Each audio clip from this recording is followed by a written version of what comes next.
et du Fils et du Saint-Esprit. Amen. Ô Seigneur, envoie ton esprit et tout sera créé, et tu renouvelleras la face de la terre. Évangile de Jésus-Christ selon saint Marc, au chapitre 9, au verset 41 à 50.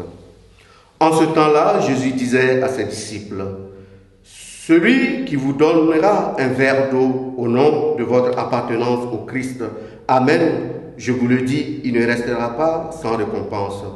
Celui qui est un scandale, une occasion de chute pour un seul de ces petits qui croient en moi, mieux vaudrait pour lui qu'on lui attache au cou une de ces meules que tournent les ânes et qu'on le jette à la mer.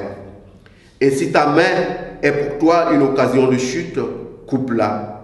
Mieux vaut pour toi entrer manchot dans la vie éternelle que de t'en aller dans la géhenne avec tes deux mains, là où le feu ne s'éteint pas. Si ton pied est pour toi une occasion de chute, coupe-le. Mieux vaut pour toi entrer exproprié dans la vie éternelle que de t'en aller dans la géhenne avec tes deux pieds. Si ton œil est pour toi une occasion de chute, arrache-le.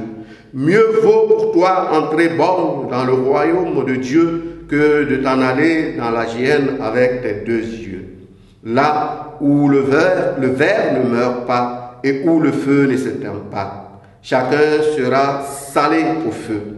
C'est une bonne chose que le sel, mais s'il cesse d'être du sel, avec quoi allez-vous lui rendre de la saveur? Ayez du sel en vous-même et vivez en paix entre vous. Acclamons la parole de Dieu.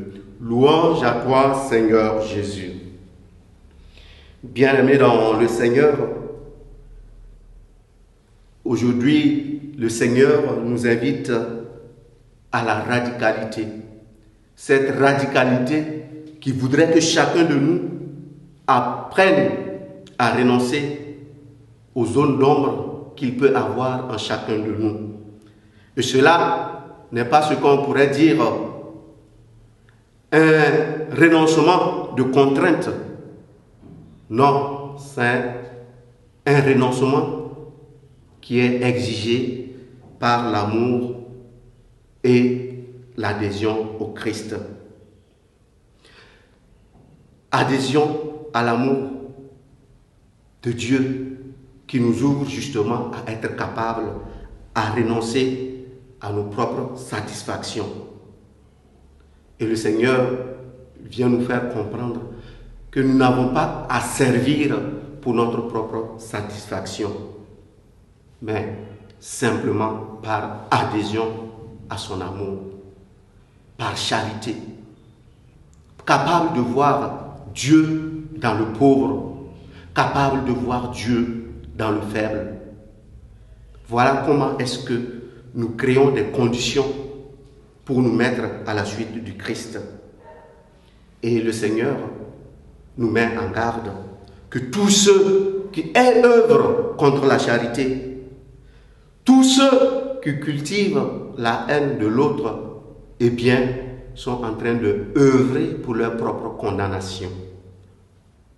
En cette journée, nous allons demander au Seigneur qu'il nous donne le courage et la force de renoncer à tout ce qui constitue des obstacles en nous, afin que nous puissions nous ouvrir à lui. Mais que nous puissions aussi combattre en nous tout esprit de haine, tout esprit de division, afin de devenir signe de son amour pour les autres. Loué soit Jésus-Christ.